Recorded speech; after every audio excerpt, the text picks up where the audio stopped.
1/3 do comércio exterior do Brasil todo passa pelo Porto de Santos. Quando você olha só para container, que é onde vai eletrônico, peça de carro, remédio, roupa, sapato, é mais ainda, 40% aí passa pelo Porto de Santos. E ele está no limite. A estrutura ali, a capacidade instalada, dá conta de embarcar 5,9 milhões de contêineres por ano. Em 2024 foi quase isso, 5,4. Em 2025 foi exatamente isso, 5,9 milhões. Estrangulou. E a solução está na mesa do governo federal desde janeiro do ano passado. É leiloar uma área subutilizada lá do porto para a construção de um terminal novo de contêineres. Terminal com a parafernália toda para receber 3 milhões de contêineres aí por ano. Isso daria para desafogar bem, iria ampliar a capacidade lá do porto em 1/3. Bom, sempre vale lembrar, o terreno do porto é da União. É o poder público que decide o que fazer com cada área lá dentro. Se ela tem que virar um terminal de granéis sólidos para escoar soja, por exemplo, ou um de granéis líquidos para embarcar petróleo, ou se vai virar um terminal de contêiner. Aí o governo determina um investimento mínimo para as obras. Então leiloa a concessão e a empresa que pagar mais, leva. Nos planos do governo, esse terminal para caixotes gigantes ganhou um nome, Tecon 10, e estipularam 6 bilhões e meio de reais como investimento obrigatório. Por conta disso, vai ser o maior leilão portuário da história quando sair. A concessão é de 25 anos e o lance mínimo para entrar na briga ficou determinado lá no plano original em 500 milhões de reais. Não faltou empresa interessada, mas o leilão travou por conta de um impasse na definição das regras. Nesse spotlight, você vai ver que isso não foi só uma questão burocrática, tem a ver com um cabo de guerra global. De um lado estão as gigantes do transporte marítimo, do outro, os titãs das operações portuárias.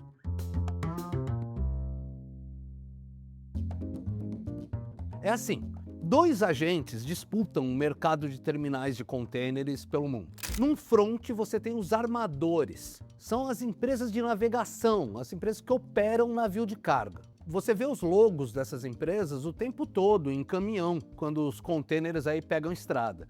Maersk, MSC, CMA, Hamburg Süd, que hoje é parte da Maersk. Essas empresas, elas formam um sistema circulatório do comércio mundial. Se você tem uma fábrica de sapato e precisa mandar 10 mil pares para a Europa, não vai fretar um navio inteiro só para isso. Isso é carga para 2 contêineres só. O responsável aí pela sua entrega, ele vai ligar para uma armadora. Eles vão dizer: olha, toda quarta-feira, 10 da manhã, tem um navio saindo de Santos para o porto de Antuérpia, na Bélgica. Você precisa deixar a carga no terminal até segunda-feira. Os armadores, então, no fim das contas, eles são linhas de ônibus para carga. Os barcos vão encostando de ponto em ponto, no caso de porto em porto, e os contêineres vão subindo e descendo. Eles são os passageiros. Só que os armadores estão ampliando as operações deles para além desse papel. Cada vez mais eles têm operado aí as rodoviárias desse sistema, que são justamente os terminais de contêineres nos portos. Essas empresas, elas têm deixado de ser então só clientes dos portos para administrar os terminais onde os navios delas mesmas atracam. É aquilo, verticalização no jargão corporativo. Exatamente a mesma coisa que acontece quando uma empresa de ônibus compra uma rodoviária, ou quando uma companhia aérea vira dona de um aeroporto. No fim da linha, a coisa diminui os custos do negócio principal. No mundo, 4 armadores já estão entre os 10 maiores operadores de terminais: a Maersk, a MSC, a COSCO e a CMA-CGM. Os terminais deles aí juntos, eles movimentam 154 milhões de contêineres, é 1 em cada 5 no mundo.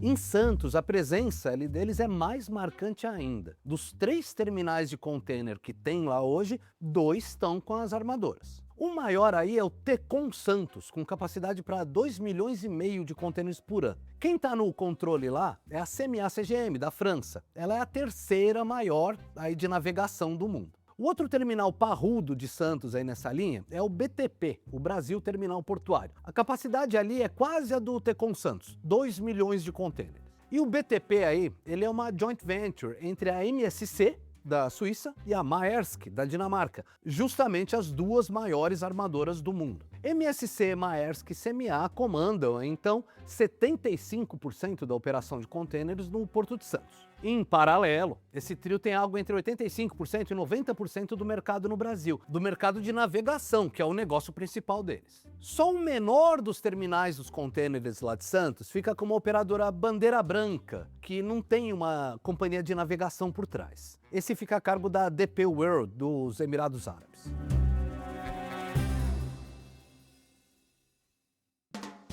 Bom, quem organiza os leilões nos portos é a ANTAQ, a Agência Nacional de Transportes Aquaviários. Quando a ANTAQ planejou o leilão do TECON 10, ela quis aproveitar a oportunidade para diminuir a concentração de armadores lá no porto. A filosofia é a seguinte: quanto mais operador bandeira branca, mais concorrência dentro do porto, na movimentação ali. E concorrência é essencial para moldar um serviço melhor e mais barato em qualquer área. O que a ANTAQ fez então? Disse que abriria o leilão só para empresas que não operam hoje no Porto de Santos. Na prática, isso deixaria de fora MSC, Maersk e CMA. A Maersk não gostou. Em junho de 2025, ela processou a ANTAQ pedindo mudanças nas regras. Eles alegaram que quem estava levantando uma barreira contra a livre concorrência era a ANTAQ mesmo, já que o leilão não estaria aberto para todos os interessados. No fim, a justiça negou o pedido da Maersk, mas o clima de insegurança jurídica ficou.